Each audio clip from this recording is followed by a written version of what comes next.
अगदी झणझणीत असं तर्रीदार मटण बनून तयार झालंय. घरीच असं चविष्ट मटण तयार होतं.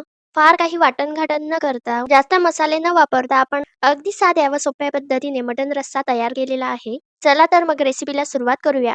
असा चमचमीत, झणझणीत, तर्रीदार मटण रस्सा बनवायला घेऊया.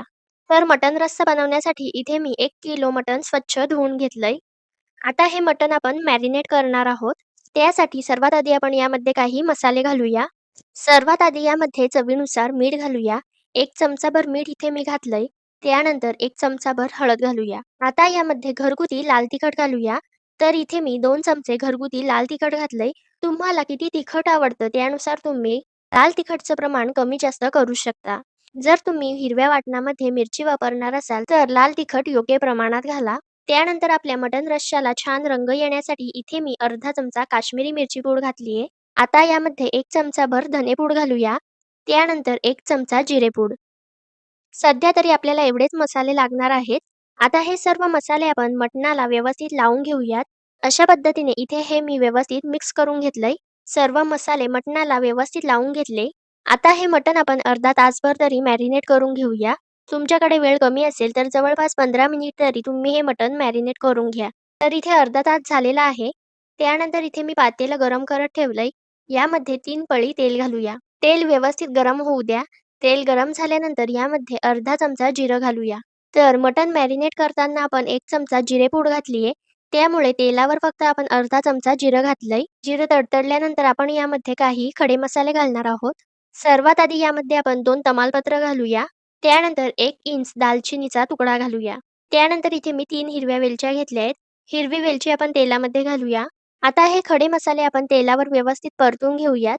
मध्यम आचेवर तेलावर खडे मसाले परतून घेतले. अशा पद्धतीने खडे मसाले तेलावर परतून घेतल्यामुळे भाजीमध्ये त्यांची चव छान येते.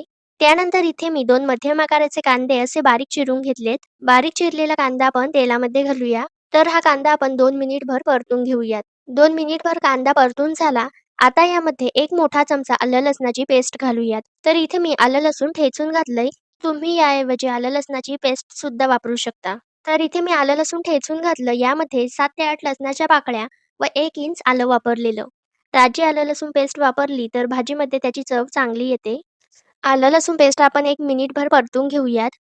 त्याचबरोबर कांदा छान गुलाबी रंग होईपर्यंत परतून घेऊया.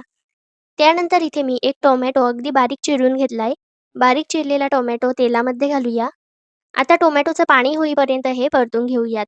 टोमॅटो चिरून घेण्याऐवजी तुम्ही त्याची प्युरी सुद्धा बनवू शकता. तर इथे टोमॅटोचं छान पाणी झालंय. त्याचबरोबर कांदा सुद्धा मऊसूत झालेला आहे. असा रंग येईपर्यंत कांदा, टोमॅटो छान परतून घ्या. त्यानंतर यामध्ये आता मॅरिनेट केलेलं मटण घालूया. मटण घातल्यानंतर आता आपण हे व्यवस्थित मिक्स करून घेऊयात. तेलामध्ये मटण व्यवस्थित मिक्स करून घेतलं. त्यानंतर यावर झाकण ठेवूया व झाकणामध्ये पाणी ठेवूयात. आता मटणाला पाणी सुटेपर्यंत आपण हे झाकून ठेवूयात. जवळपास 2 ते 3 मिनिट असंच झाकून ठेवूया. तर 3 मिनिटांनंतर झाकण उघडूया. मटण एकदा व्यवस्थित मिक्स करून घेऊयात. आपण झाकणामध्ये पाणी ठेवलेलं हे गरम पाणी भाजीमध्ये घालूया. कोणत्याही भाजीमध्ये गरम पाणी घाला म्हणजे भाजीचं टेम्परेचर बिघडत नाही व त्यामुळे भाजीच्या चवीमध्ये काही फरक पडत नाही. तर गरम पाणी यामध्ये घातलं. आता व्यवस्थित आपण पुन्हा एकदा हे मिक्स करून घेऊयात. हिरवं वाटण बनवून घेऊया. त्यासाठी मिक्सरच्या भांड्यामध्ये मूठभर कोथिंबीर घेतलीये. सोबत इथे मी अर्धा वाटी खोबरं भाजून घेतलंय. त्यानंतर खोबऱ्याचे असे छोटे छोटे काप करून घेतलेत. वाटणामध्ये खोबरं भाजून वापरा. यामध्ये अर्धा चमचा जिरं घालूया. त्यानंतर यामध्ये 2 ते 3 लसणाच्या पाकळ्या घालूया. 1 इंच आल्याचा तुकडा व तुमच्या आवडीनुसार यामध्ये तुम्ही हिरवी मिरची सुद्धा वापरू शकता. आता यामध्ये थोडं थोडं पाणी घालत आपण हे वाटण बनवून घेऊया. तर इथे मी हे साहित्य मिक्सरला फिरवून घेतलंय. आपलं हिरवं वाटण तयार झालंय. आता हे वाटण आपण भाजीमध्ये घालूया. वाटण घालून झाल्यानंतर भाजी पुन्हा एकदा व्यवस्थित मिक्स करून घेऊया. वाटण भाजीमध्ये व्यवस्थित मिक्स केलं. त्यानंतर यावर पुन्हा झाकण ठेवूया व झाकणामध्ये पाणी ठेवूया.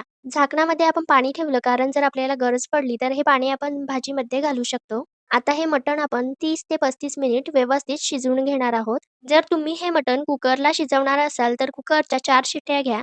4 शिट्ट्यांमध्ये मटण व्यवस्थित शिजलं जातं. पण मी आज पातेल्यामध्येच मटण शिजवणार आहे त्यामुळे 30 ते 35 मिनिट आपण मटण शिजवून घेऊयात. तर जवळपास इथे 35 मिनिट झालेत. झाकण उघडूया.